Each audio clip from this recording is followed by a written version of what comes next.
अस्सलामुअलैकुम। Welcome to my YouTube channel मेरा घर मेरी फैमिली व्लॉग।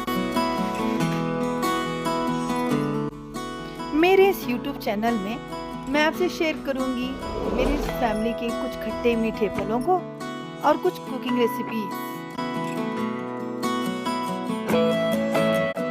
और अगर आपको सिलाई का भी शौक है तो मैं आपको बताऊंगी कि घर बैठे कैसे आप सिलाई करना सीख सकते हैं।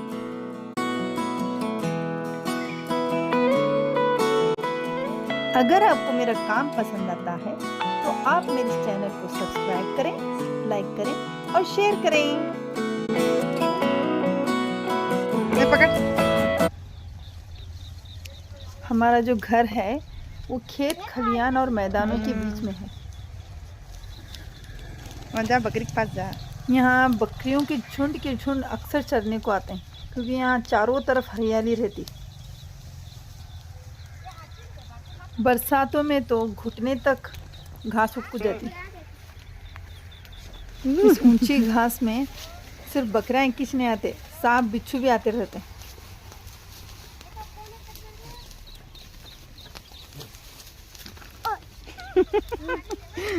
यहाँ अक्सर सांपों के दर्शन होते रहते हैं। हम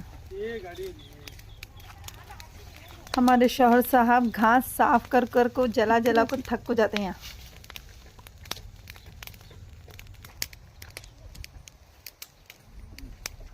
हर बार जलना है, क्यों नहीं जल रही है?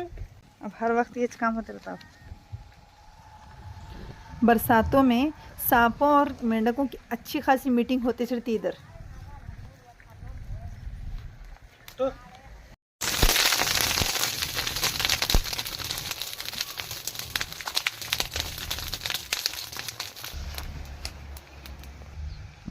हवा जोर है तो पूरा फैलता हो।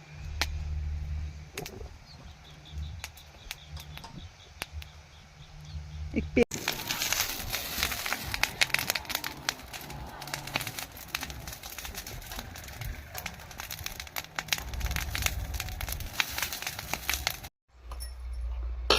अच्छा, तो अब हम आते हैं टेल्डिंग वाले सेक्शन में।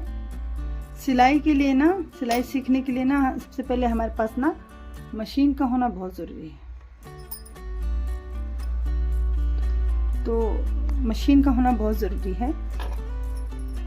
अगर आपके पास घर में मशीन होगी ना तो आप बहुत जल्द सिलाई करना सीखेंगे।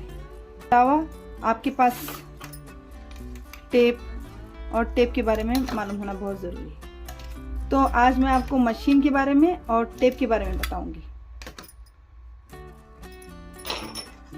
तो टेप मतलब ये इंची टेप होता है। आपको जो है ये इंची टेप है, आप देख सकते हैं।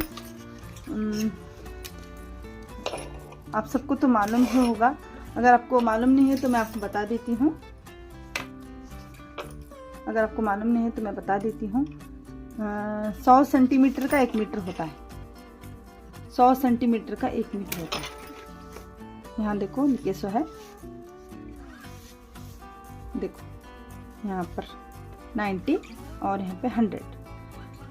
अगर सेंटीमीटर में देखेंगे ना तो 100 सेंटीमीटर का 1 मीटर होता है। और अगर हम इंच में देखेंगे तो 40 इंच का 1 मीटर होता है।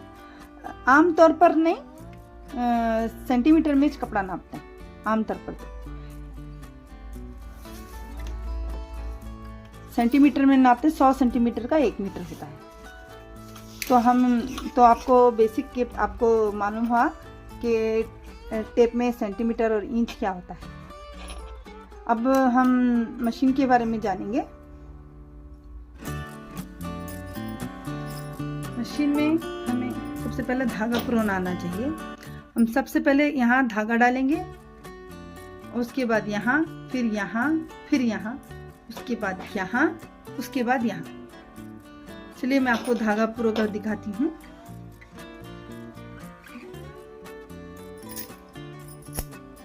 देखिए यहाँ बिठाएंगे, उसके बाद फिर यहाँ,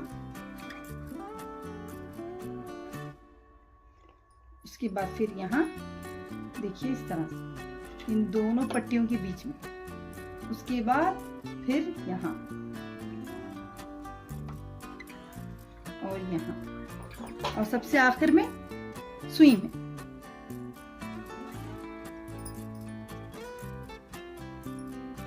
देखिए इस तरह से हम सुई में धागा डालें, इस तरह से हम सुई में धागा डालें। ठीक है, आपको समझ में आया? सबसे पहले यहाँ, फिर यहाँ, फिर यहाँ, फिर यहाँ, फिर यहाँ, और उसके बाद लास्ट में सुई में। वैसे अब बहुत अलग अलग तरह की मशीनें आ रही हैं। मैंने सोचा कि सबसे आपको पुराने मॉडल की मशीनें बताऊं। तो सबसे पहले तो आपको शुरू में आपको इसी में प्रैक्टिस करनी चाहिए। इसके बाद है ना, आप बॉबिन होता है, आपको बॉबिन में धागा डलाना चाहिए। देखिए इस तरह से बॉबिन केस में डालते हैं और इस तरह से धागे को बाहर निकालते हैं। देखिए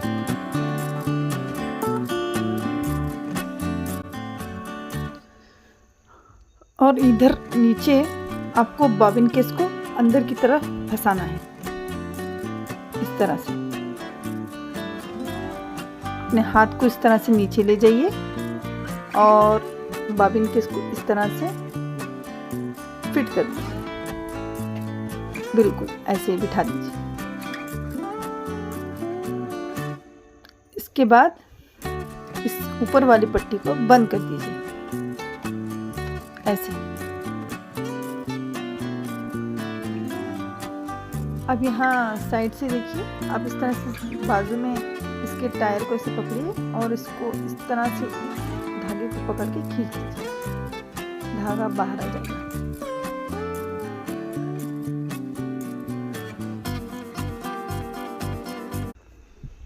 यहाँ हम आ गए हैं किचन में। हम बनाएंगे जिगरी, जो बकरी की बोटी से बनाई जाती है। सबसे पहले हम कुकर में तेल डालेंगे, उसमें डालेंगे प्याज, टमाटर और हरी मिर्च, और इन सब को हम अच्छी तरह से तल लेंगे। उसके बाद डालेंगे 2 टेबलस्पून अदरक लहसुन का पेस्ट।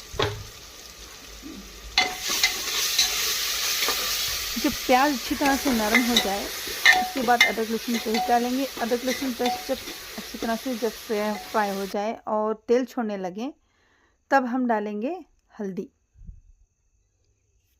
और फिर उसको भी हम थोड़ा सा फ्राई कर लेंगे। उसके बाद डालेंगे बकरी की बोटी, यानी बकरी की ओझड़ी, और हम इसको मिक्स कर लेंगे।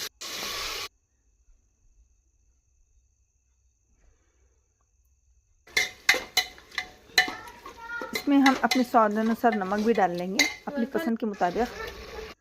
थोड़ी सी बकरी की चर्बी भी डालेंगे ताकि मज़ा दुबाला हो जाए। अच्छा, तो देखिए बोटी गल चुकी है। अब हम डालेंगे कुछ वेजिटेबल्स को। वेजिटेबल में है मेथी और मटकी की फली, यानी गवार फली। गवार फली को हम थोड़ा सा तल लेंगे, तवे पर ना अच्छे से भून लेंगे।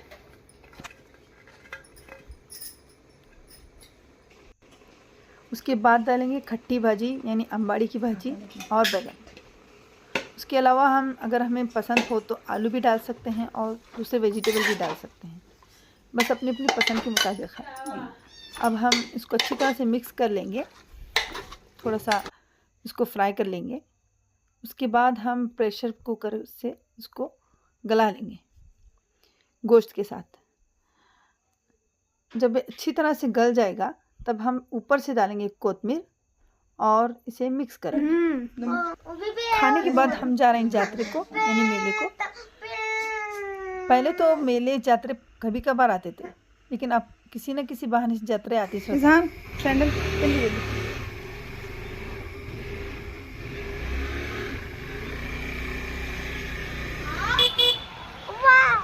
ये झूले, ये सजे हुए बाजार देखो, बच्चों की खुशी का कोई ठिकाना नहीं है।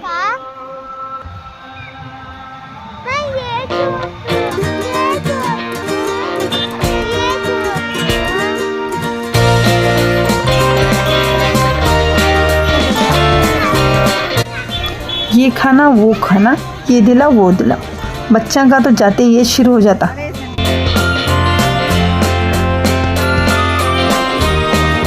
लड़कों की शॉपिंग तो कुछ खास रहती नहीं, बच्चों और लड़कियों का बाजार भरे रहता है। हर जगह लड़कियों के सामान और बच्चों के सामान।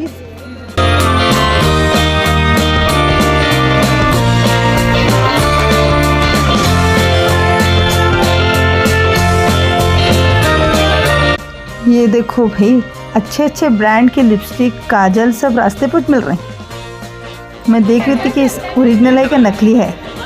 देखे कलर देखे मिलेंगी क्या ये?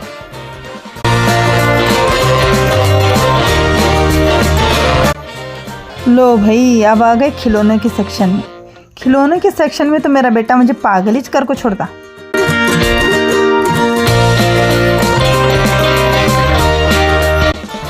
क्या होना कि क्या नहीं की, कभी ये होना कभी ये नहीं, कभी ये दो कभी वो दो। बेचारे देने वाले अंकल भी परेशान हो रहे हैं कि क्या नहीं की क्या ही की।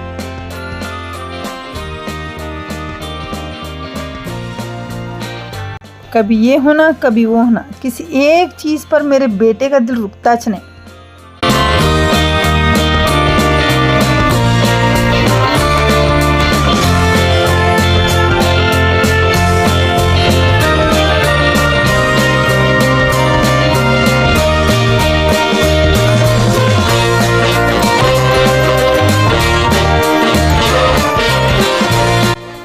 खैर, अब हम थोड़ी बहुत शॉपिंग करके झूलों की तरफ आगे बढ़ गए।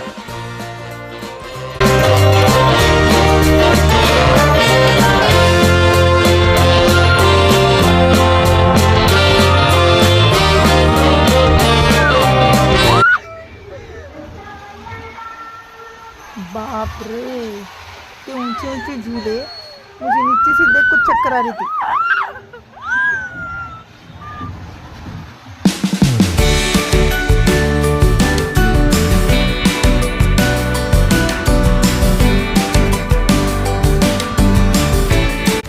ये मेरी बेटी झूले में बैठ को ऊपर से वीडियो बना रही और मैं नीचे ठहर को देख रहा हूँ, मैं और मेरे शौहर साहब।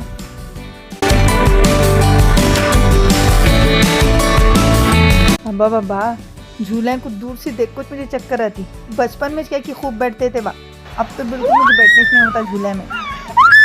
दूर से देख कुछ मेरी तबीयत खराब होती रही थी।